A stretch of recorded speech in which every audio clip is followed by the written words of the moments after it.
पुण्यातील ILS law कॉलेजमधील ragging प्रकरणानं आता गंभीर वळण घेतलंय। विद्यार्थ्यांनी मानसिक आणि शारीरिक छळाचे आरोप केले असताना कॉलेज प्रशासनानं आपली भूमिका स्पष्ट केली आहे। नेमकं सत्य काय पाहूया या सविस्तर रिपोर्टमधून। नमस्कार, मी मृणाली पिळणकर। ILS लॉ कॉलेजच्या मुलांच्या वसतिगृहात रॅगिंगचा प्रकार उघडकीस आल्यानंतर शहरात खळबळ उडाली आहे। या प्रकरणी डेक्कन पोलीस स्टेशन येथे गुन्हा दाखल करण्यात आलाय। पोलिसांच्या माहितीनुसार आदित्य सिंग, सुमित गायकवाड, राजवंश देशमुख, स्वराज गायकवाड आणि उज्ज्वल राज या विद्यार्थ्यांविरोधात महाराष्ट्र रॅगिंग प्रतिबंधक कायद्याअंतर्गत कारवाई करण्यात आली। तक्रारदार 35 वर्षीय LLB विद्यार्थ्यानं ऑक्टोबर ते डिसेंबर 2024 दरम्यान छळ झाल्याचा आरोप केलाय। इंडियन लॉ सोसायटी म्हणजेच ILS विधी महाविद्यालय आणि या महाविद्यालयाला जवळजवळ 100 वर्षाची परंपरा आहे, परंतु दिवसेंदिवस याचा दर्जा हा खालावतच चाललेला आहे। याला कारणही असंच आहे। 2024 मध्ये ILS लॉ मध्ये ॲडमिशन घेतलेल्या एका मुलाला वारंवार त्याच्या ज्युनियर मुलांकडनं रॅगिंग होतं। याचं प्रशासन कुठल्याही प्रकारे दखल घेत नाही आणि नाईलाजाने या मुलाला डेक्कन पोलीस स्टेशनमध्ये आपलं प्रकरण द्यावं लागतं आणि तरीही या प्रकरणाची तेवढी दखल घेतली जात नाही। याला कारणही असंच आहे। रॅगिंग करणाऱ्या ग्रुपमध्ये दारू पिणं, सिगरेट ओढणं, ड्रग्ज घेणं या गोष्टी वारंवार चालतात। याच्याकडे प्रशासनाने कानाडोळा केलाय। याला कारण म्हणजे त्यातला एक मुलगा हा बड्या बापाचा मुलगा आहे। आता हाच पीडित मुलगा, त्याच्याकडून आपण ही सगळी गोष्ट जाणून घेऊया। काय म्हणणं आहे, काय झालं नेमकं? हा प्रकार म्हणजे वर्षानुवर्ष या हॉस्टेलमध्ये दारू, सिगरेट, ड्रग्ज आणि गांजा म्हणजे जे काही हे सामूहिकपणे व्यसन चालू होत पूर्वीपासून प्रशासनाला माहिती होती याच्या बाबतीत। प्रिन्सिपलला मी तसं वारंवार कळवलेलं होतं, पण प्रिन्सिपलनी कधी त्याची दखल घेतली नाही आणि मीही नंतर याकडे तक्रार करण्याच्या भानगडीत पडलो नाही। परंतु एक घटना अशी घडली की त्याच्यात 7-8 मुलं दारू पित होती हॉस्टेलच्या एका रूममध्ये आणि पित असताना एकदम सिक्युरिटी गार्ड आला आणि त्याने त्यांचा व्हिडिओ शूटिंग करायला चालू केलं। हे शूटिंग पूर्ण झाल्यानंतर तरीही प्रिन्सिपलनी याचं कधी काही कॉग्निझन्स घेतला नाही, परंतु मुलांनी असं एक स्ट्रॉंग ॲझम्पशन बनवलं की माझ्या टिपमुळे म्हणजे मी सिक्युरिटी गार्डला कळवल्यामुळे सिक्युरिटी गार्ड आला आणि त्याने त्याचं शूटिंग केलं आणि परंतु मी त्या मुलांना समजावूनही सांगितलं असा काही प्रकार झालेला नाही। मी त्यावेळेस कुठेतरी जिथं काय होतो, ज्या हॉटेलमध्ये होतो तिथले व्हिडिओ आणि बिलं वगैरे दाखवले आणि माझा काही संबंध नाही असं सांगितलं, परंतु मुलांनी मात्र कंटिन्यू त्रास देणं सुरू केलं आणि ते वाढवत नेलं। म्हणजे माझ्या दरवाजावरती बऱ्याच वेळा अंडी फोडली, माझ्या दरवाजाची काच फोडली, माझ्या दरवाजावरती शिवीगाळ लिहिण्यात आली आणि याच्याहून भयंकर म्हणजे कंटिन्यू बरेच दिवस कमीत कमी 25, 30, 40, 50 मुलं जी काय होती त्या सगळ्यांनी रात्री 9-10 नंतर लाईट्स ऑफ करून मोठ्या मोठ्या आवाजात शिवीगाळ करायची आणि हा प्रकार बरेच दिवस चालला। मॅडमने कधीही त्याची तक्रार घेतली नाही। बरं, मॅडमचं याच्यात ड्युअल स्टँड असा दिसून येतो की जेव्हा मॅडमला मुलांनी शिवीगाळ केली होती, म्हणजे मॅडमच्या बाबतीत राग मुलांनी काही 100-200 मुलांनी तो दाखवलेला होता, मॅडमलाही तशी शिवीगाळ करण्यात आली। त्यानंतर मात्र मॅडमनी 22 मुलं हेरून त्यांची कंप्लेंट पोलिसांना दिली। 3 बिल्डिंगमधल्या 2 बिल्डिंग बंद करण्यात आल्या। म्हणजे ही जेव्हा स्वतः मॅडमला जेव्हा फेस करावं लागतं तेव्हा ते हे केलं आणि UGCच्या इन्क्वायरीमध्ये मात्र माझ्या बाबतीत काहीच झालं नाही असा त्यांनी निकाल दिला।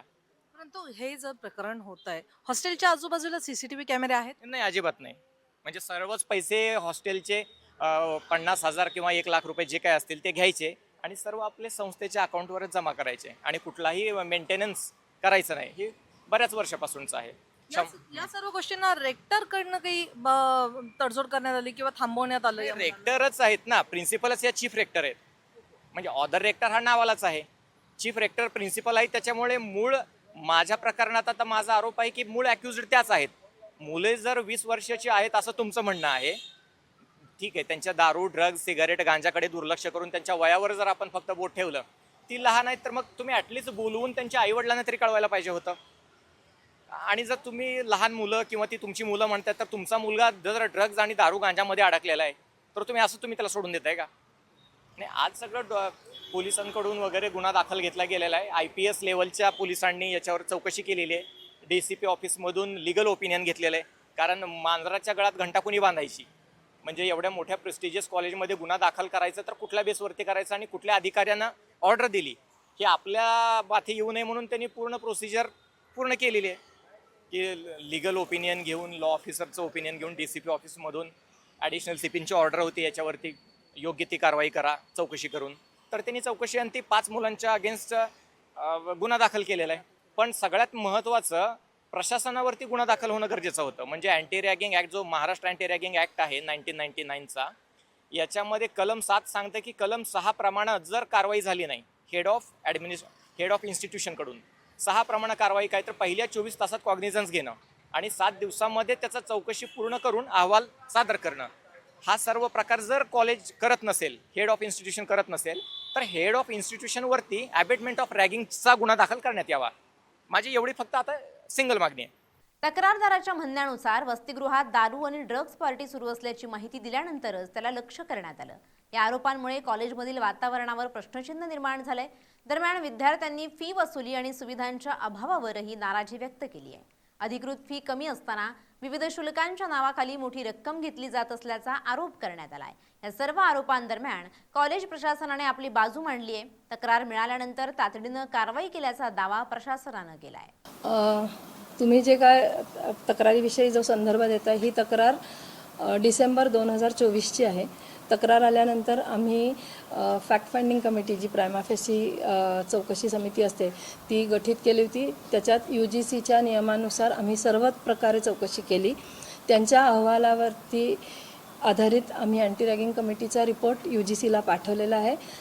अहवालामध्ये कुठल्याही प्रकारचं रॅगिंग सिद्ध झालं नाही असं आलेलं असल्यामुळे आम्ही तसा अँटी रॅगिंग कमिटीचा रिपोर्ट विद्यापीठाला पाठवलेला होता, UGCलाही पाठवलेला होता.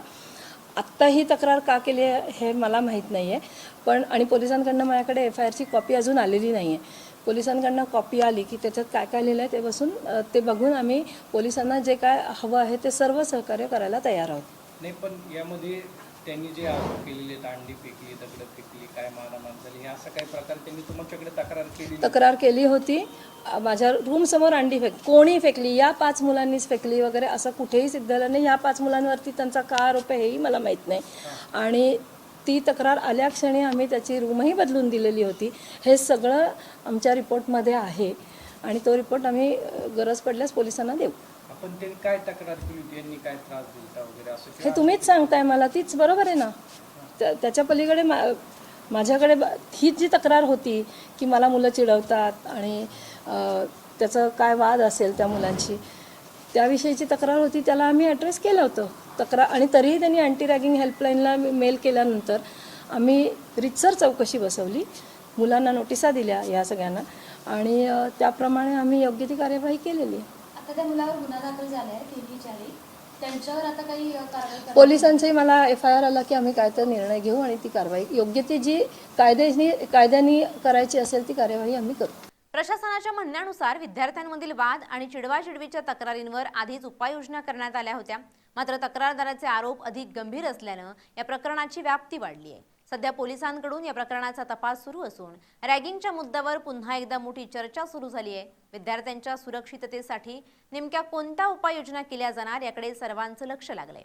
विद्यार्थ्यांचे गंभीर आरोप, प्रशासनाचं स्पष्टीकरण आणि पोलिसांचा तपास या सगळ्यांमध्ये सत्य काय हे लवकरच स्पष्ट होणार आहे. प्रतीक्षा पारखी, LS मराठी, पुणे.